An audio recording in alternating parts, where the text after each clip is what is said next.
اعوذ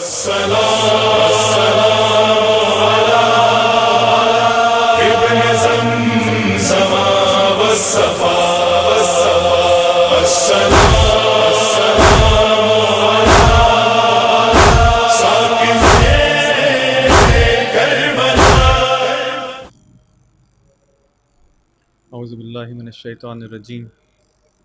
بسم اللہ الرحمن الرحیم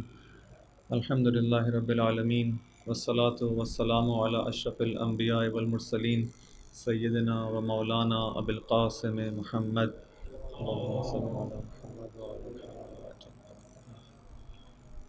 وعلی آل بیتہ الطیبین الطاہرین المعصومین المنتجبین سیما بقیۃ اللہ فی الارادین ارواحنا فدا وعجل اللہ تعالی فرجہ الشریف. اما بعد فقد قال اللہ سبحانہ وتعالی فی کتابہ الحکیم اعوذ باللہ من الشیطان الرجیم بسم اللہ الرحمن الرحیم. اعوذ باللہ من الشیطان الرجیم ان اللہ اشتری من المؤمنین انفسهم واموالهم بان لهم الجنہ یقاتلون فی سبیل اللہ فیقتلون ویقتلون وعدا علیہ حقا فی التوراۃ والانجیل والقرآن ومن اوفی بعہدہ من اللہ فاستبشروا ببیعکم الذی بایعتم بہ وذالک هو الفوز العظیم. ایک درود بھیجے محمد و آل محمد پر.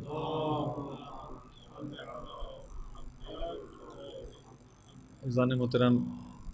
یا لیتنی سے فوز عظیم تک کے موضوع کے تحت کچھ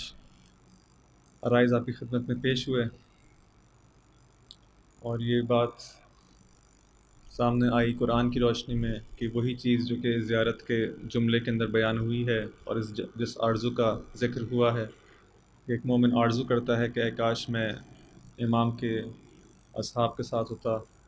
اور اسی طرح سے جس طرح سے امام کے باوفا اصحاب نے آپ کی نصرت کی، میں بھی امام کی نصرت کرتا، ان کا ساتھ دیتا تو اس فوز عظیم پر فائز ہوتا. اور اسی مطلب کو قرآن کی آیات کے ذریعے سے بھی بیان کیا گیا کہ قرآن بھی خدا کی اطاعت اور خدا کی رسول کی اطاعت کے اندر فوز عظیم کو قرار دیتا ہے، اور ارشاد ہوتا ہے کہ جو خدا کی اطاعت کرے گا، اس کے رسول کی اطاعت کرے گا، فقط فاز فوزا عظیما، کہ وہ شخص جو ہے فوز عظیم پر فائز ہو گیا. اور ایک اور جگہ ارشاد ہوتا ہے کہ وہ لوگ جو خدا کے رسول کی اور خدا کے رسول کی اطاعت کرتے ہیں، یہ در حقیقت ان لوگوں کے ساتھ ہیں کہ جن پر خدا نے اپنا انعام کیا، جو نبیوں میں سے، صدیقین اور شہداء اور صالحین میں سے ہیں، اور کتنی رفاقت اور ہمراہی ہے. اور اسی مطلب کے اوپر یہی آیہ کریمہ کہ جس کی تلاوت کا شرف حاصل کیا جاتا ہے اور اس کو سرنامہ کلام بنایا گیا ہے، اس میں بھی یہی چیز ارشاد ہوتی ہے کہ خدا نے مومنین سے ان کی جانوں کو اور ان کے اموال کو خرید لیا، اور اس کے بدلے میں ان کو جنت کا وعدہ دیا گیا ہے. لیکن اس کام کے لیے، اس سودے کے اندر، اس بیع کے اندر جو کام ان کو انجام دینا ہے وہ یہ ہے کہ ان کو خدا کے راستے میں قتال کرنا ہوگا، جنگ کرنی ہوگی، اور اس کے نتیجے میں لوگ مارے بھی جائیں گے، ان مومنین کو شہید بھی کیا جائے گا، اور دشمنان خدا کو یہ ماریں گے بھی. اور یہ وہ وعدہ ہے کہ جو خدا نے کیا ہے تورات و انجیل و قرآن کے اندر، اور خدا اپنے وعدے کے اندر وفا کرنے کے اندر بہترین ہے، اور خدا سے بہتر کوئی اپنے وعدے کو وفا نہیں کرتا. اور پھر جو آخر میں جس مطلب کی طرف اشارہ ہوتا ہے وہ یہی ہے کہ یہی در حقیقت وہ فوز عظیم ہے، کہ جس کو مختلف آیات کے اندر بھی فوز عظیم کہا گیا. بس بعض آیات کے اندر خلاصتاً اور جسے کہیں کہ اجمال کے ساتھ اس مطلب کو بیان کیا گیا کہ فوز عظیم در حقیقت خدا اور رسول کی اطاعت کے اندر ہے، اور بعض آیات کے اندر اسی اطاعت خدا اور رسول کے طریقے کو بیان کیا گیا، اور بیان کیا گیا کہ خدا اور رسول کی اطاعت انسان جب کرتا ہے تو در حقیقت اس کو پھر ہر طرح سے اطاعت کرنی ہوگی، ہر مشکل کام کو بھی انجام دینا ہوگا خدا کے راستے کے اندر، چاہے وہ قتال ہی کیوں نہ ہو، چاہے وہ جنگ ہی کیوں نہ ہو. اور پھر اسی کے بعد والی آیت جو ہے، جو سورہ توبہ کی 111 نمبر کی آیت کا جس کا تلاوت کی گئی، اسی کے بعد جو فوراً آیت ہے 112 نمبر کی آیت، اس کے اندر انہی مجاہدین کا اور انہی لوگوں کا تذکرہ ہے کہ جو خدا کے راستے میں قتال کرتے ہیں اور اس طرح سے اس فوز عظیم پر فائز ہوتے ہیں. کہ کل بعض مطالب کو آپ کی خدمت میں اسی آیت کے ذیل میں بیان کیا. اس آیت کے اندر ارشاد ہوتا ہے التائبون العابدون، یہی وہ لوگ جو خدا سے اس طرح سے معاملہ کرتے ہیں یہ کون لوگ ہیں؟ یہ کس قسم کے مومنین ہیں؟ التائبون العابدون، جو توبہ کرنے والے اور عبادت گزار ہیں، الحامدون السائحون، جو خدا کی حمد کرنے والے اور خدا کی زمین میں سیر کرنے والے ہیں، یہ الراکعون الساجدون، خدا کے سامنے خاضع اور خدا کے قرب کو حاصل کرنے کے لیے اس سجدے کو انجام دینے والے ہیں۔ اور پھر ارشاد ہوتا ہے الآمرون بالمعروف والناہون عن المنکر، یہ وہ لوگ ہیں کہ جو امر بالمعروف انجام دیتے ہیں، برائیوں سے روکتے ہیں، والحافظون لحدود اللہ، اور یہ خدا کے حدود کی حفاظت کرنے والے ہیں، وبشر المؤمنین، اور پھر کہا کہ انہی مومنین کو جو ان صفات کے حامل ہوں، جن کے اندر یہ خصوصیات پائی جاتی ہوں، ان کو بشارت دے دی جائے کہ در حقیقت یہی وہ لوگ ہیں کہ جن کے اندر یہ خصوصیات پائی جاتی ہوں گی، یہی ہیں وہ لوگ جو خدا سے وہ معاملہ کرتے ہیں، اور خدا انہی لوگوں کے ساتھ انہی لوگوں کو فوز عظیم کی جو ہے وہ بشارت دیتا ہے۔ کل ان بعض خصوصیات کا جن کا اس آیت کے اندر ذکر ہوا، اس کا ذکر ہوا آپ کے سامنے، اور کچھ تفاصیل بیان کی گئیں کہ تائبون اور عابدون اور باقی ان صفات کے حامل مومنین سے کیا مراد ہے۔ اس کے بعد جس صفت کی جانب اشارہ ہوتا ہے وہ ہے الآمرون بالمعروف والناہون عن المنکر، کہ یہ وہ لوگ ہیں کہ جو امر بالمعروف انجام دیتے ہیں اور منکرات سے اور برائیوں سے روکتے ہیں اور منع کرتے ہیں۔ امر بالمعروف والنہی عن المنکر ایک ایسی اسلام کی جو اہم تعلیمات ہیں ان میں سے ایک، جو واضح ترین اور با اہمیت ترین جو تعلیمات اسلامی میں سے ان میں سے ایک ہے، اور اس طرح سے ہم اپنے فروعات دین کو جب شمار کرتے ہیں اور گنتے ہیں تو اس میں سے ایک جو ہے امر بالمعروف اور نہی عن المنکر کا بھی تذکرہ ہوتا ہے۔ یہ امر بالمعروف اور نہی عن المنکر کو واقعاً جو فروعات دین کے اندر شمار کیا گیا ہے، اگر اس کی اہمیت کے بارے میں انسان تھوڑا غور کرے، ایک بدیہی سی چیز ہے، ایک واضح سی چیز ہے کہ در حقیقت یہ امر بالمعروف ہے کہ جس کے ذریعے سے، اور اسی مطلب کو جو ہے وہ روایات میں بھی ہمارے سامنے بیان کیا گیا کہ در حقیقت امر بالمعروف اور نہی عن المنکر ایک فعل ہے، ایک ایسا کام ہے کہ جس کے ذریعے سے پھر باقی عبادات بھی باقی ہیں۔ در حقیقت جس کے ذریعے سے دین کی ضمانت دی جاتی ہے، دین کی بقا کی ضمانت دی جاتی ہے۔ انسان نماز کو، روزے کو، حج کو، زکوٰۃ کو، خمس کو، ان تمام چیزوں کو جو ہے ہم نے فروعات دین میں جو ہے وہ بیان کرتے ہیں، لیکن ان تمام فروعات کی بقا جو ہے، پورے دین کی بقا کا تعلق اس فرض سے ہے کہ اگر امر بالمعروف کسی معاشرے کے اندر جو ہے وہ ختم ہو جائے یا کم ہو جائے یا کم رنگ ہو جائے، اور اسی طرح سے برائیوں سے جس معاشرے میں نہ روکا جاتا ہو، تو پھر آہستہ آہستہ وہ باقی اچھائیاں جو ہیں، جو موجود بھی ہیں معاشرے کے اندر، وہ بھی آہستہ آہستہ اس معاشرے سے ختم ہو جاتی ہیں۔ اگر ہم چاہتے ہیں کہ دین کی بقا ہو اس معاشرے کے اندر تو اس کے لیے ضروری ہے۔ اسی لیے جو ہے بعض روایات کے اندر، اس سے سخت تعبیرات کے اندر ہم کو یہ بات نظر آتی ہے۔ بعض جگہ ارشاد ہوتا ہے کہ اگر ایک وقت آئے گا، ایک پیشن گوئی کے طور پر ایک جو ہے حالات کو پہلے سے بیان کرنے کے عنوان سے بعض احادیث جو بیان ہوئی، اس کے اندر ایک حدیث کے اندر، ایک روایت کے اندر اس طرح سے بیان ہوتا ہے کہ ایک وقت وہ آئے گا کہ جب لوگ امر بالمعروف اور نہی عن المنکر کو ایک دوسرے کے اوپر ڈالنے لگیں گے۔ یعنی میں سوچوں گا کہ وہ یہ کام کر لے، امر بالمعروف کا انجام دے دے، نیکیوں کی طرف وہ شخص بلا لے، وہ کہے گا میں نہیں، وہ دوسرا شخص، ہر شخص جو ہے وہ ایک دوسرے کے اوپر جب اس مطلب کو جو ہے وہ ڈالنے لگے کہ اس ذمہ داری کو انجام دینے والے اور لوگ بھی ہیں، صرف میں ہی تو نہیں کہ جو اس کام کو انجام دے، دوسرے لوگ بھی ہیں، وہ کر لیں گے۔ تو جب ایک وقت ایسا آئے گا کہ لوگ اس فریضے کو انجام دینے کے اندر اس کو ایک دوسرے کے اوپر ڈالنے لگیں گے، اور شاید اس کی وجہ یہ بھی کیوں نماز کو جو ہے انسان جو ہے وہ اس مطلب کو نماز کے بارے میں بیان نہیں کیا گیا، روزے کے بارے میں بیان نہیں کیا گیا کہ ایک وقت ایسا آئے گا کہ جو نماز کے لیے جو ہے لوگ یہ سوچیں گے، نہیں، امر بالمعروف کے اندر کے حوالے سے اور نہی عن المنکر کے حوالے سے اس مطلب کو بیان کیا گیا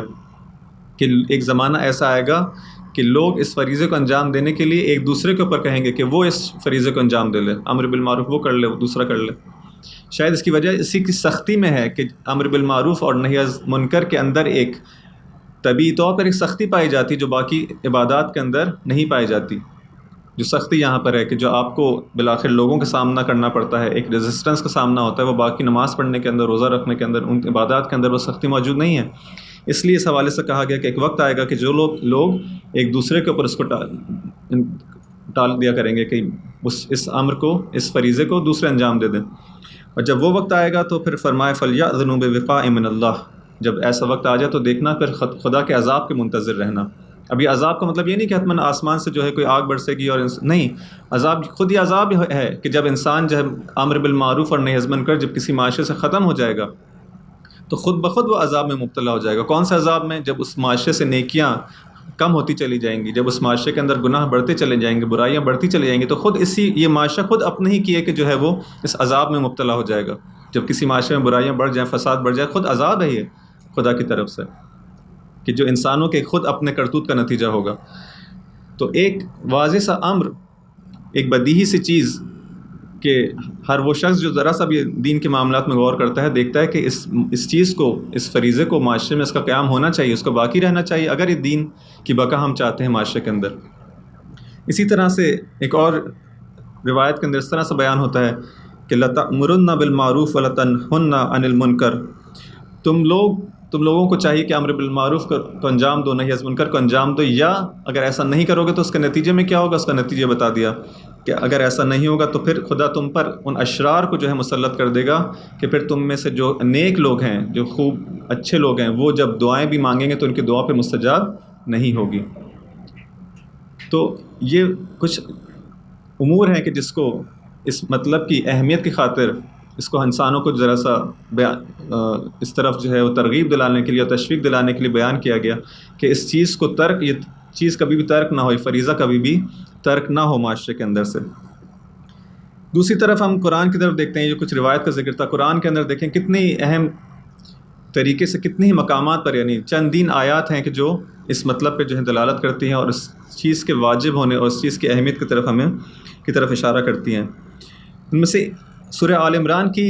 3 آیات ہیں، 104، 103، 104، 105، کہ جن کے اندر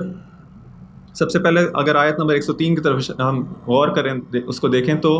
ہمیں ملتا ہے کہ اس میں ارشاد ہوتا ہے کہ جو وہ مشہور آیت کہ جس میں کہا گیا کہ اللہ کی رسی کو جو ہے مضبوطی سے تھام لو، کہ اور دین کے اس کے اندر جو ہے وہ اگر یہ نہیں ہوگا تم لوگ، اس کے نتیجے میں جو کیا ہوگا، انسان جو ہے متفرق ہو جائیں گے، معاشرے کے اندر اختلاف پیدا ہوگا۔ بس اتحاد کو معاشرے میں رکھنے کے لیے اور اتحاد کی اہمیت کی خاطر اس مطلب کو بیان کیا کہ تم سب جو امت اسلامیہ سب کے سب مل کر اس اللہ کی رسی کو جو ہے مضبوطی سے تھامے رہو اور آپس میں اختلاف نہ کرو۔ وَاعْتَصِمُوا بِحَبْلِ اللَّهِ جَمِيعًا، سب لوگ مل کر، وَلَا تَتَفَرَّقُوا۔ اس کے فوراً بعد جو مطلب اگلی آیت کے اندر جو ارشاد ہوتا ہے وَلْتَكُن مِّنكُمْ أُمَّةٌ يَدْعُونَ إِلَى الْخَيْرِ، تم میں سے ایک امت ہونی، تم میں سے، اب اس کے 2 معنی البتہ کیے گئے ہیں کہ تم میں سے ایک جماعت ہو کہ جو خیر کی جانب جو ہے دعوت دے، وَيَأْمُرُونَ بِالْمَعْرُوفِ وَيَنْهَوْنَ عَنِ الْمُنْكَرِ وَأُولَٰئِكَ هُمُ الْمُفْلِحُونَ، کہ تم لوگوں میں سے کچھ لوگوں کو ہونا چاہیے جو اس کام کو انجام دیں، اس فریضے کو انجام دیں۔ بعض نے کہا کہ نہیں، یہ من جو یہاں پہ کہا گیا ہے کہ تم میں سے ایک امت ہو، یہ من سے مراد یہ نہیں کہ تم میں سے بعض لوگ یہ کام انجام دیں، نہیں، بلکہ کہا گیا کہ یہ امت جو ہے یہ اس طرح کی ہو، یہ پوری کی پوری امت جو ہے اس طرح سے ہو۔ وَلْتَكُن مِّنكُمْ أُمَّةٌ، یہ امت کو اس طرح سے وجود میں آنا چاہیے، اس طرح سے ہونی چاہیے، اس طرح سے کہ جو پوری کی پوری امت جو ہے وہ دعوت دے خیر کی جانب، تب پورا معاشرہ جو ہے اس طرح سے ہو۔ البتہ ہر شخص اپنے مقام اور اپنے علم اور اپنے ذمہ داری کو دیکھتے ہوئے، اب ظاہری بات ہے جس شخص کا علم زیادہ ہوگا اور جس کا مقام زیادہ ہوگا، ہر آدمی دوسرے شخص کا کام نہیں انجام دے سکتا۔ تو ایک آدمی ایک خاص منزلت پہ فائز ہے، ایک خاص علم ہے اس کے پاس، وہ اپنے مطابق جو ہے اس فریضے کو انجام دے گا، دوسرا شخص اپنے علم کے مطابق اور اپنی آگاہی کے مطابق انجام دے گا، لیکن یہ پوری امت اس طرح سے وجود میں آئے کہ جو دعوت دے خیر کی جانب اور اس فریضے کو انجام دے۔ وَأُولَٰئِكَ هُمُ الْمُفْلِحُونَ، اور اس طرح سے اگر یہ امت ہوگی تو پھر یہ فلاح پانے والی ہوگی۔ اسی طرح سے اگر ہم دیکھیں کہ اس کے بعد جو ہم کو آیت ملتی ہے اس میں ارشاد ہوتا ہے وَلَا تَكُونُوا كَالَّذِينَ تَفَرَّقُوا وَاخْتَلَفُوا، ان لوگوں کی مانند نہ ہونا کہ جنہوں نے اختلاف کیا اور متفرق ہو گئے، دوبارہ اتحاد کی جانب۔ ان دونوں کے بیچ میں جو مطلب بیان کیا گیا ہے وہ ہے کہ امر بالمعروف کو جو ہے وہ انجام دو۔ پہلے بھی اتحاد کی بات ہوئی، پھر فوراً امر بالمعروف کی بات ہوئی، دوبارہ یہ بات کی طرف اشارہ کیا گیا کہ ان لوگوں کی مانند نہ ہو جانا کہ جو دین کے اندر تفرقہ ایجاد کرتے ہیں، آپ اختلاف ایجاد کرتے ہیں۔ اب ہمارے ذرا سے اس مطلب کو انسان اگر تھوڑا سا غور کرے، دیکھیں کہ ہم لوگ عزاداری سید الشہداء کے اندر امر بالمعروف فرض کریں کہ اس کا ایک بہت اچھا موقع ہے، البتہ بہت زیادہ استعمال نہیں کیا جاتا، اس موقع سے استفادہ نہیں کیا جاتا، لیکن اگر ہم کرتے بھی ہیں، اگر دین کی جانب بلانے کی کچھ بات کرتے ہیں تو کیا واقعی اس طرح سے وہ بات ہوتی ہے کہ اختلافات ایجاد نہ ہوں، یا خدا نہ کرے ایسا ہوتا ہے کہ ہماری باتوں سے مزید اختلاف ہو جاتے ہیں۔ یہ آیت جو کہ امر بالمعروف کی ہے، دو ایسی آیات کے درمیان ہے کہ جہاں دونوں آیات کے اندر، اس سے پہلی والی آیت کے اندر، اس کے بعد والی آیت کے اندر اختلاف سے پرہیز کرنے کو کہا گیا ہے اور اس سے دوری اختیار کرنے کو کہا گیا ہے۔ اور ہمارا جو امر بالمعروف کا طریقہ ہے، ایسا نہ ہو کہ اس طرح سے ہو جائے یہ پورا سلسلہ کہ جس کے نتیجے میں جو ہے خدا نہ کرے اختلافات حاصل ہوں اور یہ تفرقہ حاصل ہوتا چلا جائے، تو وہ جو اس کا پرپز ہے، اس کا جو ہدف ہے، وہ کہیں فوت نہ ہو جائے۔ ان چیزوں پر انسان کو جو بہت ہی واضح سی چیز ہے کہ جو چیز دشمنان دین چاہتے ہیں کہ وہی ہدف، ہم ایسا نہ ہو کہ ہمارے اعمال سے جو ہے وہ اس کو پورا کرتے چلے جائیں۔ تو اس مطلب کی جانب بہت زیادہ غور کرنے کی ضرورت ہے، اور تھوڑا سا بھی انسان اگر، بلکہ بہت زیادہ نہیں، اگر تھوڑا سا بھی غور کرے تو یہ بات معلوم ہو سکتی ہے کہ ان ایشوز کو جو ہے وہ ڈسکس کرنا، بیان کرنا، کہ جو صرف اور صرف اختلافات کا باعث ہیں، توہین کرنا دوسروں کے مقدسات کی، اس طرح کی چیزیں، ان سے انسان کو جو ہے وہ پرہیز کرنا چاہیے۔ ایک اور جگہ اسی سورہ آل عمران کے اندر آیت نمبر 110 کے اندر ارشاد ہوا، کنتم خیر امۃ اخرجت للناس تأمرون بالمعروف وتنہون عن المنکر، تم لوگ بہترین امت ہو، خدا نے تم کو جو ہے بہترین امت جو بنا ہے، کہ جو لوگوں کے لیے، لوگوں کے درمیان اگر کوئی بہترین امت ہے تو امت مسلمہ کو قرار دی، لیکن ساتھ میں اس کی علت کو بھی بیان کیا۔ وہ علت یہ ہے کہ تأمرون بالمعروف وتنہون عن المنکر، اس وجہ سے تم کو بہترین امت کہا جا رہا ہے۔ بس جب تک یہ صفت تمہارے درمیان ہوگی، جب تک یہ خصوصیت تمہارے اندر پائی جائے گی، یہ خیر امت بھی جو ہے وہ ساتھ ساتھ رہے گا۔ لیکن ایسا نہیں کہ تم اس چیز کو چھوڑ دو پھر بھی جو ہے خیر امتوں میں سے بہترین امت قرار پاؤ۔ اگر چاہتے ہو بہترین امت کا یہ لقب تمہارے لیے باقی رہے تو تم کو بس امر بالمعروف اور نہی عن المنکر کے فریضے کو بجا لاتے رہنا ہوگا۔ بس یہ وہ آیات اور روایات کے نتیجے میں ہم دیکھتے ہیں کہ جس چیز کی جانب بہت زیادہ اشارہ کیا گیا، اور یہ وہ چیز ہے کہ جو ہمیں اس مطلب کی طرف جو ہماری توجہ دلاتی ہے، توجہ کو مبذول کرتی ہے، کہ انسان جو ہے جس طرح سے قرآن اور دین اور پورا یہ نظام جو ہے اس انسان کے لیے جس طرح سے فردی ذمہ داریوں کو اور انفرادی ذمہ داریوں کو جو ہے قرار دیتا ہے، اسی طرح سے اجتماعی ذمہ داریوں کی بات کرتا ہے۔ اسی آیت کے اندر جس کا بھی ذکر ہوا کہ خدا جب ان لوگوں سے معاملہ کرتا ہے اور ان کے نفوس کو اور ان کے اموال کو خرید لیتا ہے، اور ان سے جو معاملہ ہوتا ہے، اور پھر بعد میں جب بتایا جاتا ہے کہ یقاتلون فی سبیل اللہ، قتال کرتے ہیں، سب کچھ ہے، اور یہ لوگ فوز عظیم پر فائز ہوں گے، اور پھر جب ان صفات کا ذکر شروع ہوتا ہے جس میں التائبون العابدون الحامدون السائحون اور راکعون الساجدون، پھر فوراً کہا الامرون بالمعروف، یعنی وہ لوگ جو کہ اس طرح سے مجاہدین فی سبیل اللہ ہیں، قتال کرنا چاہتے ہیں، سب کچھ اپنی جگہ پر، لیکن پہلے ان کو اپنے آپ کو، اپنی فردی ذمہ داریوں کو ادا کرنا ہوگا، اپنے آپ کو پہلے بنانا ہوگا، اپنی خود سازی کرنی ہوگی۔ یہ مجاہدین کا مطلب یہ نہیں کہ جو مجاہدین بغیر کسی خود سازی کے، بغیر کسی علم کے نکل پڑیں اور پھر ہر کام جو کرنا چاہیں کرتے رہیں، نہیں، یہ مجاہدین پہلے اپنی طرف توجہ دیں گے، اپنی خود سازی پہ توجہ دیں گے، یہ تمام مراحل کو جب طے کریں گے، پھر یہ مرحلہ بھی آتا ہے کہ الامرون بالمعروف والناہون عن المنکر، وہ انفرادی ذمہ داری اپنی جگہ پر، انسان کو اپنے آپ کو اس طرح سے جو ہے وہ ڈیولپ کرنا ہے اور بنانا ہے، اور اسی طرح سے پھر جو ہے وہ اجتماعی ذمہ داری، ہر قسم کی ذمہ داری سے، کسی بھی ذمہ داری سے انسان جو ہے وہ غافل نہیں ہو سکتا۔ جہاں پہ فرمایا کہ جو چاہتا ہے کہ آخرت کو اپنی بنائے، من اراد الآخرہ وسعی لها سعیہ وہو مومن فاولئک کان سعیہم مشکورا، جو آخرت کو چاہتا ہے اور آخرت کے اندر جو ہے وہ اس کے لیے کوشش کرنا چاہتا ہے، وہ دروازہ اس کے لیے کھلا ہے، وہ صحیح کرے، کوشش کرے، لیکن کوشش ضروری ہے، اور پھر انسان جب کوشش کرتا ہے، صحیح کرتا ہے اس آخرت کو بنانے کے لیے، تو اس کی صحیح کو وہ مشکور ہے اور اس کو جو اس کا اجر ملے گا۔ لیکن اگر تم اجتماعی طور پر اپنے آپ کے اندر، اس معاشرے کے اندر اس کو بہتری کی طرف لے جانا چاہو، فردی طور پر بہتری کی طرف لے جانا چاہتے ہو، اپنے آپ کو، اپنی آخرت سنوارنا چاہتے ہو، وہ راستہ جو ہے وہ کھلا ہے، لیکن تمہیں اس کے لیے صحیح کرنی ہوگی، کوشش کرنی ہوگی، وہ بغیر صحیح اور کوشش کا نہیں ہوگا، وہ ذمہ داری کو ادا کرنا ہوگا۔ اجتماعی لحاظ سے اپنے آپ کے اپنی بہتری چاہتے ہو، تب بھی تمہیں صحیح کرنی ہوگی، کہ خدا جو ہے بغیر تمہاری کوشش کے، جب تک تم خود نہیں چاہو گے کہ اپنی اصلاح کرنا، اپنی بہتری، جب تک خدا جو ہے وہ خود بخود جو ہے وہ آسمان سے اس طرح سے حالات پیدا نہیں کرے گا کہ تمہارا معاشرہ جو بہتر ہو جائے، نہیں، یہاں پہ بھی جو انسان کو اجتماعی طور پر بھی اگر بہتری چاہتا ہے تو دوبارہ سے جو ہے وہ کوشش کرنی ہوگی۔ بس انفرادی معاملات ہوں، اجتماعی معاملات ہوں، تمام معاملات کے اندر انسان کو جو ہے وہ ایک ذمہ دار مسلمان کے طور پر پیش کیا گیا، دونوں صورتوں میں انسان کو کوشش کرنی ہے، محنت کرنی ہے۔ اسی طرح سے اسی مطلب کی اہمیت کے اوپر جہاں پہ ہم لوگ دیکھتے ہیں کہ ائمہ علیہ السلام کی جو ہم زیارات کرتے ہیں اس کے اندر جو بہت سارے جملات ہم دیکھتے ہیں، ان میں سے جہاں پر امام علیہ السلام کی ہم فضیلتوں کے اندر یہ بات جملات کو بیان کیا جاتا ہے کہ آپ نے جو ہے وہ خدا کے راستے ایک نماز کو قائم کیا معاشرے کے اندر، آپ نے یہ کام کیا، زکوٰۃ ادا کی، یہ سب کیا، وہاں پہ ہم کس چیز کی گواہی دیتے ہیں؟ ہم گواہی دیتے ہیں کہ آپ نے امر بالمعروف کو قیام کیا، اقمت بالمعروف ونہیت عن المنکر وجاہدت فی اللہ حق جہاد، ان تمام چیزوں کی بھی گواہی ہم دیتے ہیں۔ اب یہ گواہی دینا، گواہی سے کیا مراد ہے؟ شہید مطاری فرماتے ہیں یہاں پہ گواہی جو ہے، ایک دفعہ میں گواہی دیتا ہوں، عام طور پہ جو لوگ کسی کورٹ میں جاتے ہیں اور کہتے ہیں میں اس مطلب پر گواہ ہوں، تو وہاں پہ کیا ہے، قاضی کے علم میں نہیں، اور آپ قاضی کے علم میں اضافہ کرنا چاہتے ہیں، کہتے ہیں میں اس بات کا گواہ ہوں کہ فلاں عمل اس طرح سے ہوا تھا۔ لیکن جب ہم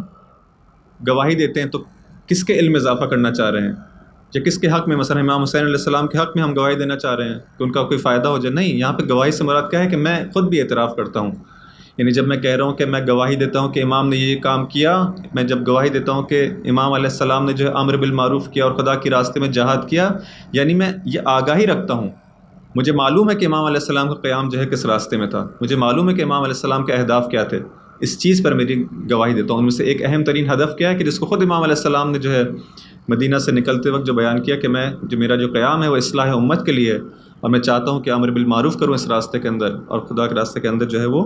اس نہی از منکر کو انجام دوں۔ تو امام کے کلمات کے اندر بھی یہ چیز ملتی ہے، اور انسان خود بھی ان کے افعال سے، ان کی سیرت سے جو مشاہدہ کرتا ہے تو اس گواہی دیتا ہے کہ ہاں امام علیہ السلام کا قیام اور امام علیہ السلام کی پوری نہضت اور امام علیہ السلام کے اہداف میں سے ایک اہم ترین ہدف کیا تھا کہ اس معاشرے کو جو ہے وہ معروف کی جانب لے کر آئے، منکرات جو اس معاشرے کے اندر جو رائج ہو گئے اس سے اس معاشرے کو جو ہے وہ دور کیا جائے۔ اب اس عمل کی، اس اہم ترین وظیفے کی جو ذمہ داری کی جو ہے بالآخر اہم ترین جب وظیفہ اتنا زیادہ اہم ہے تو اس کی شرائط بھی اپنی جگہ پر ہیں۔ اہم ترین شرط یہ کیا ہے؟ خود آگاہی رکھنا، خود معلوم ہونا کہ جو ہے وہ معروف کیا ہے اور منکر کیا ہے۔ اگر میں اس فریضے کو انجام دینا چاہتا ہوں لیکن مجھے معلوم ہی نہ ہو کہ معروف ہے کیا اور منکر کیا ہے، یا میں معروف کو بہت محدود چیزوں کے اندر سمجھوں اور منکرات کو بہت محدود چیزوں کے اندر سمجھوں، میرے نزدیک فقط جو ہے وہ فرض کریں کہ داڑھی رکھ لینا ہی معروف ہو، میرے نزدیک جو ہے وہ تمام یہ بھی ٹھیک ہے معروفات میں سے ہے، لیکن میری نظر فقط انہی امور تک ہو، اس سے زیادہ جو کچھ معاشرے میں ہو رہا ہے، جو ظلم معاشرے کے اندر ہو رہا ہو، اس کو میں منکر ہی نہ سمجھوں، میرے لیے کوئی ایشو ہی نہ ہو، معروفات کا دائرہ میرا بہت تنگ ہو اور مجھے معلوم ہی نہ ہو کہ یہ بھی معروف ہے، تو میں کبھی بھی اس امر بالمعروف کو جو اس کا حق ہے اس طرح سے ادا نہیں کر سکوں گا۔ اسی لیے کہا گیا کہ وہ لوگ جو خود روایات کے اندر ملتا ہے، وہ لوگ جو جاہل ہیں وہ یہ کام انجام نہ کریں، نہ دیں۔ کیوں؟ کیونکہ اس سے زیادہ کہ وہ فائدہ پہنچائے الٹا نقصان پہنچائیں گے۔ جب انسان کو معلوم ہی نہیں ہوگا کہ معروف کیا ہے اور منکر کیا ہے تو بلکہ ممکن ہے کہ بسا وہ الٹا فرض کرنے لگے، بعض معروفات کو منکر سمجھنے لگے، بعض منکرات کو جو ہے وہ معروف سمجھنے لگے، جس طرح ہم اپنے معاشرے کے اندر دیکھتے ہیں کہ آج مثلا فرض کریں کہ ہم یہ اس بات کو مطرح کرنے کی، اس بات کو بیان کریں، اس بات کو پیش کریں کہ اسلام کے نظام ہے، یہ دین جو ہے یہ تمام انسانی زندگی کے تمام شؤونات کے لیے، تمام اس کے اسپیکٹس کے لیے جو ایک دین ہے، ہر چیز کے لیے ایک رائے حل دیتا ہے، آپ کے اقتصاد کے لیے، آپ کی سیاست کے لیے، ہر چیز کے لیے اس کے پاس ایک رائے حل ہے، اور ہر چیز کے لیے جو ایک نظام ہے، ایک کامل نظام ہے، تو ممکن ہے بعض لوگوں کو یہ بات پسند نہ ہے، وہ کہیں کہ نہیں، دین کا تعلق عبادات سے ہے، دین کا تعلق انسان کی سیلف بلڈنگ سے ہے، آخرت سے ہے، دین کا ان تمام امور سے کیا تعلق؟ اقتصادیات کو جو ہے آپ انسانوں پہ چھوڑ دیں، اپنے تجربے سے جو اس کو حاصل کریں گے، اس کا جو دین سے کوئی تعلق نہیں ہے، سیاست کا دین سے کوئی تعلق نہیں ہے، ان تمام امور کو جو ہے وہ چھوڑ دیا جائے خود انسانوں کے اوپر۔ بس ممکن ہے معروف کو معروف ہی نہ سمجھیں، منکرات کو ممکن ہے منکرات ہی نہ سمجھیں، اور پھر اس طرح سے جب امر بالمعروف کا فریضہ انجام دیں گے تو ممکن ہے نقصان پہنچائیں، ممکن ہے بعض ایسی چیزوں کو جو واضح ترین معروفات میں سے اس کو ہم رد کر دیں، کہیں کہ نہیں یہ تو منکر ہے، یا اسی طرح سے برعکس۔ تو امام علیہ السلام فرماتے ہیں کہ ایسا نہ ہو کہ تم جاہل ہو ان معروفات سے اور منکرات سے اور پھر اس کام کو انجام دینے لگو۔ پھر ممکن ہے کوئی کہے کہ خوب اس سے بہتر ہے اتنا جو سخت فریضہ ہے کہ جس کے اندر انسان کو جو ہے اتنی مشکلات کا بھی سامنا کرنا پڑتا ہے، ریزسٹنس بھی ہوتی ہے، جب آپ امر معروف کرتے ہیں، کسی کو روکتے ہیں برائی سے، تو بالآخر ایک آسان چیز تو نہیں ہے۔ ایک دفعہ چھوٹی سی چیز، ایک دفعہ آپ کسی بچے کو ایک چیز کہتے ہیں کہ یہ کام کر لو، امر کر لو، لیکن ایک دفعہ فرض کریں آپ کو کسی بڑے مطلب کے اوپر، کسی ایک ایسی ظلم جو کہ معاشرے میں ہے اس کے خلاف آپ کو آواز بلند کرنی ہے، تو وہاں تو اتنا آسان نہیں کہ آپ آسانی سے کہہ دیں کسی ظالم کو کہ کام نہ کرو اور آپ کو کچھ ہو بھی نہ. وہاں پہ ایک انسان کو مشکلات کا سامنا کرنا پڑے گا. تو اگر اس مطلب کو سن کے جاہل کیا کہہ سکتا ہے کہ ٹھیک ہے انسان بہتر ہے جاہل ہی رہے تاکہ فریضہ بھی اس کے پڑھنا ہے. کیونکہ امام خود کہہ رہے ہیں کہ جاہلوں کو بہتر ہے کوئی کام انجام نہ دیں کیونکہ وہ ممکن ہے فائدے سے زیادہ نقصان پہنچائیں. لیکن اس کا جواب کیا ہے کہ نہیں، ہر انسان کی ذمہ داری پہلے ہی خدا نے کہہ دیا ہے، پہلے ہی اسلام کہہ چکا ہے کہ علم حاصل کرنا دین کا ہر ایک کا فریضہ ہے. اور جو لوگ جو ہیں قیامت کے دن سوال کیا جائے گا جب کوئی ممکن ہے عذر پیش کرے، جس طرح سے ہم کو ملتا ہے روایات کے اندر کہ کوئی عذر پیش کرے گا قیامت کے دن کہ میں نے اس فریضے کو اس لیے انجام نہیں دیا کہ مجھے تو معلوم ہی نہیں تھا، تو فوراً کہا جائے گا کہ تم نے علم کیوں نہیں حاصل کیا، تم نے سیکھا کیوں نہیں. یہ کوئی عذر نہیں ہوگا. بس انسان جو ہے وہ پہلے سیکھے اور پھر اس فریضے کو انجام دے، پہلے علم حاصل کرے اور پھر فریضے کو انجام دے. یعنی اس فریضے کو تو انجام دینا ہے، اس سے کوئی فرار نہیں ہے، لیکن اس کی شرط یہ کہ انسان پہلے علم حاصل کرے اور اس شرط کو حاصل کرنا بھی ہماری ذمہ داری. درود بھیجے محمد آل محمد پہ.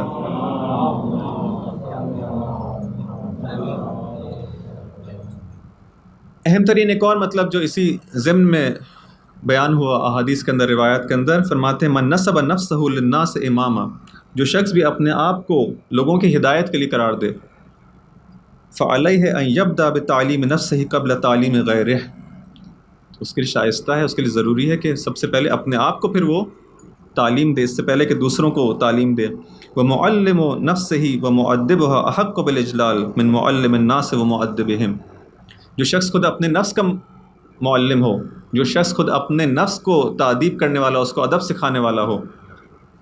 وہ زیادہ شائستہ ہے کہ اس کا احترام کیا جائے اس معلم سے جو لوگوں کو تعلیم دیتا ہے، اس مؤدب سے، اس مربی سے جو لوگوں کو ادب سکھاتا ہے. ایک استاد کا بہت احترام ہے، جو لوگوں کو ادب سکھائے اس کا بہت احترام ہے، لیکن امام فرماتے ہیں کہ وہ شخص جو اپنے آپ کو تعلیم دے، اپنے نفس کو تعلیم دے، اپنے نفس کو مؤدب بنائے، وہ زیادہ شائستہ ہے کہ اس کا احترام کیا جائے. بس پہلے جو شخص بھی چاہتا ہے کہ اس وادی میں قدم رکھے اور لوگوں کی ہدایت کے لیے کام کرے، تو پہلے ضروری ہے کہ اپنے آپ کو اس تعلیم کے، اس علم کے زیور سے جو ہے وہ آراستہ کرے. ایک اور جگہ امام علیہ السلام بہت ہی خوبصورت کلمات ہیں، فرماتے ہیں الحق کو اوسع الاشیاء فی التواصف واضیقھا فی التناصف. اشارہ اسی جانب کہ انسان یہ جو کام کرتا ہے اپنے نفس کو بھول جاتا ہے، دوسروں کو جو ہے وہ تعلیم دینا شروع کر دیتا ہے، دوسروں کو جو ہے مؤدب بنانا شروع کرتا ہے. جس طرح سے اس حدیث میں بیان ہوا کہ جب تم یہ کام کرنا شروع کرو تو پہلے دیکھو، پہلے خود اپنے نفس کو جو ہے وہ تعلیم دو، اپنے نفس کو پہلے سکھاؤ، اس کو پہلے خود مؤدب بناؤ، پھر دوسروں کی بات کرو. یہاں پہ دوسرے انداز میں فرماتے ہیں الحق کو اوسع الاشیاء فی التواصف، حق جو ہے، حقیقت جو ہے، یہ تمام معروفات جو ہیں، یہ عدل کی باتیں، یہ تمام چیزیں، جو ہر وہ چیز جو کہ حق ہے، یہ تواصف کے اندر، یعنی جب اس کی توصیف کرنا چاہیں، میں اس کو بیان کرنا چاہوں، میں کوئی اسپیچ کرنا چاہوں، میں اس وقت جو آپ کے سامنے بیان کروں، اچھی اچھی باتیں، بڑی باتیں کرنا تو آسان ہے. حق جو ہے کتنا ہی آسان ہے اس کو بیان کرنا، کتنی وسعت ہے اس کے اندر. میں گھنٹوں جو ہے آپ کو جو ہے وہ اس طرح کی باتیں کر سکتا ہوں، یہ کام کریں، وہ نہ کریں، یہ اچھا ہے، یہ اچھائی ہے، اس طرح سے ہمیں زندگی گزارنی چاہیے، اس طرح سے مجھے اسی روایت، اسی آیت کے ذیل میں کہ تائبون اور عابدون اور حامدون اور سائحون اور راکعون اور ساجدون، یہ تمام مطالب کہ اس طرح سے انسان اپنے آپ کو بلڈ کرے، اور یہ تمام مطالب اپنی جگہ پہ.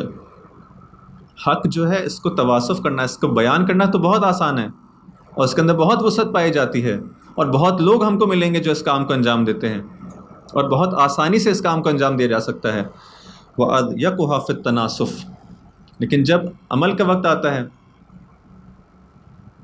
یہ کتنا زیادہ اس کے اندر کتنی تنگی ہم دیکھتے ہیں. حق اتنا ہی پھر ہم کو تنگ نظر آتا ہے، یہ راستہ اتنا ہی تنگ نظر آتا ہے، اس راستے پہ چلنے والے افراد اتنے ہی کم نظر آتے ہیں.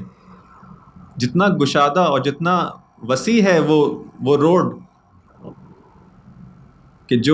جس کے اندر فقط بیان کرنا ہو حق کا، اس روڈ پہ آپ دیکھیں، اس راستے پہ دیکھیں، بہت وسیع ہے، ایک ہائی وے کی مانند ہے کہ جس پہ ایک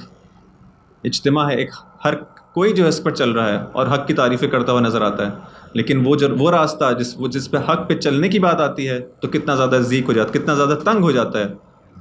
کہ جس پہ آپ کو کوئی چلتا ہوا نظر نہیں آتا. کیونکہ وہاں پہ بات جو ہے جب عمل کی آتی ہے تب عمل کرنے والے افراد پھر حق پہ کم رہ جاتے ہیں. کہنا بہت زیادہ آسان ہے۔ اب میں آپ کے سامنے تمام باتیں کر رہا ہوں، خود انسان جو ہے اس کے اندر واقعاً شرم آتی ہے انسان کو ان باتوں کو کرتے ہوئے، کہ ایک جگہ اور ہے جو اس سے زیادہ شرم آور بات ہے میرے اپنے لیے، کہ فرماتے ہیں لعن اللہ الآمرین بالمعروف التارکین لہ والناہین عن المنکر العاملین بہ۔ خدا لعنت کرے ان افراد کے اوپر کہ جو امر بالمعروف تو کرتے ہیں لیکن اس معروف کو خود ترک کرتے ہیں، اور ان نہی از منکر کرنے والوں کو کہ نہی از منکر تو کرتے ہیں، دوسروں کو منع کرتے ہیں لیکن خود ہی اس منکر کو انجام دیتے ہیں۔ بس امر بالمعروف جہاں اتنا بڑا فریضہ ہے، جہاں پہ دین کی بقا کی ضمانت کو کہا گیا کہ امر بالمعروف جب تک ہوگا تو یہ دین باقی رہے گا، وہاں پر اس کی شرط کے اندر اولین جو شرط ہے کہ خود انسان پہلے آگاہی حاصل کرے اور دوسرے مرحلے کے اندر خود پھر عمل کرے۔ جب تک انسان عمل نہ کرے، جب تک اس فریضے کو انجام دینے کے نتیجے میں اس طرح کے مسائل پھر سامنے آتے ہیں، اس طرح سے جو اس کی سرزنش کی جاتی ہے۔ اور ہمارے جو جسے کہتے ہیں کہ انبیاء اور اولیاء اور ائمہ ہیں، ان کے جو طریقہ وہ رہا ہے کہ ہمیشہ پہلے خود عمل کیا اور پھر جو ہے امت کو جو ہے ترغیب، اسی لیے ان کی باتوں کے اندر اثر ہے، اسی لیے ان کی باتوں کے اندر جو تاثیر پائی جاتی ہے کہ خود پہلے عمل کرنا۔ باقی آپ لیڈرز جو ہیں دنیا کے اندر باتیں جو ہیں جو بڑی بڑی کرتے ہیں، نعرے بڑے بڑے لگاتے ہیں، لیکن جب عمل کا وقت آتا ہے تو دوسروں کو آگے کرتے ہیں کہ تم لوگ جاؤ یہ کام کرو، لیکن ائمہ کہتے ہیں میں یہ کام کروں میرے پیچھے پیچھے آؤ، خود آگے ہوتے ہیں، خود کو، اپنی اولاد کو، اپنے نزدیکوں کو، اپنے مقربین کو جو ہے وہ آگے رکھتے ہیں اور پھر لوگوں کو اپنی اس جانب جو ہے اس دعوت اس طرف جو ہے بلاتے ہیں۔ لیکن ہمارے ساتھ جو ہے وہ معاملہ برعکس ہوتا ہے۔ اس امر بالمعروف اور نہی از منکر کے حوالے سے جو جسے کہتے ہیں کہ کم سے کم جو چیز بیان کی جاتی ہے وہ یہ ہے کہ انسان جب کسی منکر کو دیکھے تو اس سے جو ہے قلبی طور پر جو ہے وہ اس کو ایک نفرت کا اظہار ہو، کہ جب ایک منکر ہے، ایک برائی جب میں معاشرے میں دیکھ رہا ہوں تو اس سے احساس ہے نفرت کروں کہ یہ نہیں ہونا چاہیے۔ اگر ہم دیکھوں کہ یہ چیز بھی میرے اندر نہیں ہے تو انسان کو واقعاً ایک سوچنے کا مقام ہے کہ میں کیوں اس برائی سے نفرت نہیں کر رہا، کیا میں راضی ہوں اس فعل کے انجام پانے پہ جو معاشرے میں ہو رہا ہے۔ یہ اگر مرحلہ نہیں ہوگا، بعد کے مراحل بعد میں آتے ہیں کہ زبانی مرحلہ اور پھر عملی مرحلہ بعد میں آتے ہیں، لیکن پہلا اولین مرحلہ کیا ہے کہ انسان خود تو پہلے اس سے جو ہے نفرت کرے، اس عمل بد سے،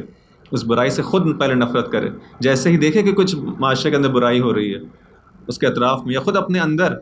تو اس اپنے ہی عمل سے، چاہے اپنے اندر ہو یا کسی اور کے اندر، اگر عمل بد ہے، اگر برائی ہے تو اس کو نفرت ہونی چاہیے اس سے۔ جب یہ نفرت ہوگی تو یہ چیز باعث ہوگی کہ پھر میں اگلا اسٹیپ لوں اور اس کو روکنے کی کوشش کروں۔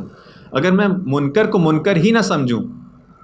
اگر میں معروف کو معروف ہی نہ سمجھوں تو کبھی اس جانب نہ رغبت دلاؤں گا، نہ کبھی اس برے عمل سے روکنے کی کوشش کروں گا۔ معروف کو پہلے میں سمجھوں کہ معروف کیا ہے، اچھائی کیا ہے۔ جب اچھائی کو اچھائی سمجھوں گا تو اس کی جانب میں لوگوں کو بھی بلاؤں گا کہ تم بھی اس طرف آؤ، معاشرے کو بھی بلاؤں گا۔ لیکن میں اچھائی ہی کو نہ سمجھوں کہ اچھائی ہے، اگر میں کسی منکر کو منکر ہی نہ سمجھوں تو میں کیسے اس جانب جو ہے وہ دعوت دوں گا، کیسے اس جانب میں لوگوں کو اگر منکر کو منکر نہ سمجھوں تو کیسے لوگوں کو روکوں گا؟ میرے لیے وہ پھر کوئی ایشو نہیں ہوگا، کوئی مشکل نہیں ہوگی۔ بس پہلی چیز یہ کہ انسان خود اس برائی کو سمجھے اور اس سے احساس نفرت کرے۔ جب نفرت کا احساس کرے گا تو پھر لوگوں کو، خود بھی اس سے بچنے کی کوشش کرے گا، اپنے آپ کو بچائے گا۔ جب میں ظلم کو جو ہے میں منکر سمجھوں تو پھر یہ کبھی بھی نہیں ہوگا کہ میں ایک ایسی چیز جس سے میں نفرت کر رہا ہوں، خود میرے اندر، میرے اپنے وجود کے اندر وہ ظلم پایا جائے اور میرے اعضاء و جوارح سے جو ہے وہ ظلم جو ہے وہ سرزد ہو، چاہے اپنی ذات کے اندر ہو۔ گناہ بھی ایک ظلم ہے نا۔ جب میں ظلم کو برا سمجھوں گا تو پھر گناہ کا جو ظلم ہے اس کو بھی پھر میں انجام نہیں دوں، اس سے بھی نفرت کروں گا کہ یہ کسی کے حق میں جو ہے وہ ناانصافی ہے، کہ خدا کے حق میں ظلم ہے کہ جس نے اتنی نعمتیں انسان کو دی، اتنے تمام امکانات اس کے حوالے کیے ہیں، پھر میں اس خدا کا جو ہے گناہ کرنا۔ اسی طرح اپنے اطراف کے اندر جب میں اس ظلم کو جو ہے منکر سمجھوں گا، اس سے نفرت کروں گا، تو پھر اپنے اطراف کے اندر جب دیکھوں گا کہ میرا ایک سب آرڈینیٹ ہے، میرا کوئی ماتحت ہے، تو اس سے چاہے وہ چھوٹے سے معاملات ہی کیوں نہ ہوں، کبھی بھی اس پہ ظلم نہیں کروں گا، اس کے حقوق کی ادائیگی کروں گا۔ اور پھر بڑے لیول پہ جو ہے معاشرے کے اندر بھی دیکھوں گا کہ جب ظلم ہو رہا ہے تو میں دیکھوں گا کہ میرا تو اس میں کوئی رول نہ ہو، کم از کم یہ نفرت اس کے اندر ہوگی۔ اگلے مرحلے کے اندر جو ہے وہ جب زبانی مرحلہ آئے گا تو پھر نہ فقط دل کے اندر نفرت کرے گا بلکہ اس کا اظہار بھی کرنا شروع کرے گا۔ یہ نفرت جتنی زیادہ بڑھتی چلی جائے گی پھر اظہار کے مرحلے پر آئے گی۔ اسی طرح سے معروف سے محبت جتنی بڑھتی چلی جائے گی پھر اظہار کے مرحلے پر آئے گی، اور پھر انسان اظہار کرے گا، دوسروں کو بھی رغبت دلائے گا، تشویق دلائے گا۔ جہالت کو جب میں دیکھوں گا، اس کو منکر سمجھوں گا، تو اس کو ایک مرحلے میں فقط دلی طور پر اس سے جو ہے وہ دوری اختیار کروں گا ایک طرف. ایک مرحلہ وہ آئے گا کہ لوگوں کو پھر اس سے روکنا شروع کروں گا، اس برائی کے اثرات کو اور اس کے نقصانات کو بتانا شروع کروں گا کہ اس جہالت سے انسان نکلنے کی کوشش کرے، باہر آنے کی کوشش کرے. عملی طور پہ اس طرف جو ہے پھر اقدام کرنا شروع کروں گا. یہ درود بھیجے محمد و آل محمد پر.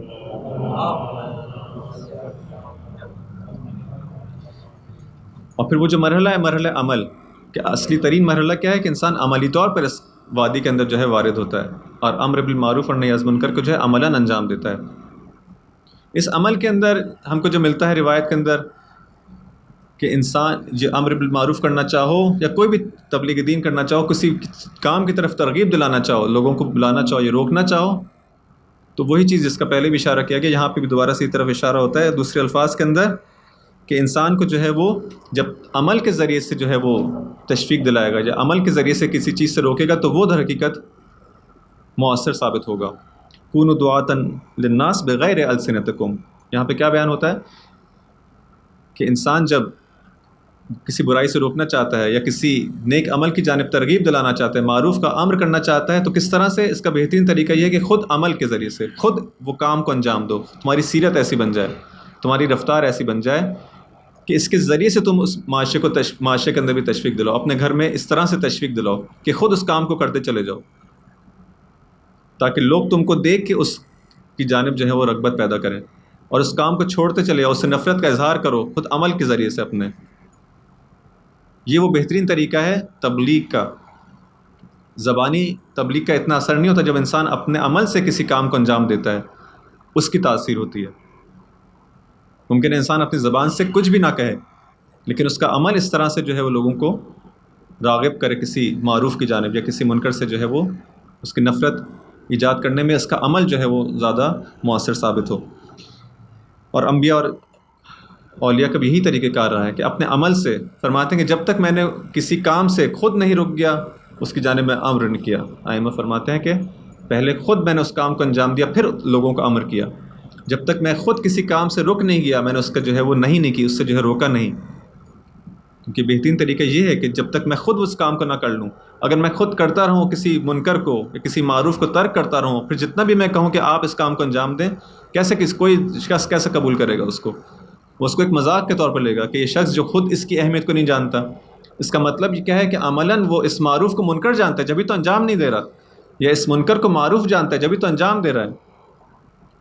تو پھر ہم کو جو کہا جا رہا ہے اس کا مطلب ہے کہ اس کی جو تاثیر ہے وہ کبھی بھی اس طرح سے نہیں ہو پائے گی. اسی قیام امام حسین علیہ السلام کے اندر جو وہ معروف جملہ جو ہم کو نظر آتا ہے کہ جب امام علیہ السلام نے جب حرکت کا آغاز کیا، مکہ سے جب نکلے ہیں اور لوگ واضح طور پر اپنے ہدف کو بیان کر دیا کہ میں اس راستے کے اندر جا رہا ہوں اور میرا ہدف یہ ہے، اور کوئی کسی کے سامنے کوئی چیز چھپی بھی نہ رہ جائے اور کوئی چیز لوگ جو ہیں وہ انجانے کے اندر اور جو ہے غلطی سے اور کچھ اور سمجھ کے نہ آ جائے امام علیہ السلام کے ساتھ، کسی کو دھوکہ نہ ہو جائے. تو امام علیہ السلام نے جہاں پہ اپنے ہدف کو واضح کیا تو کیا فرمائے؟ فمن کان باذلا فینا مہجتہ،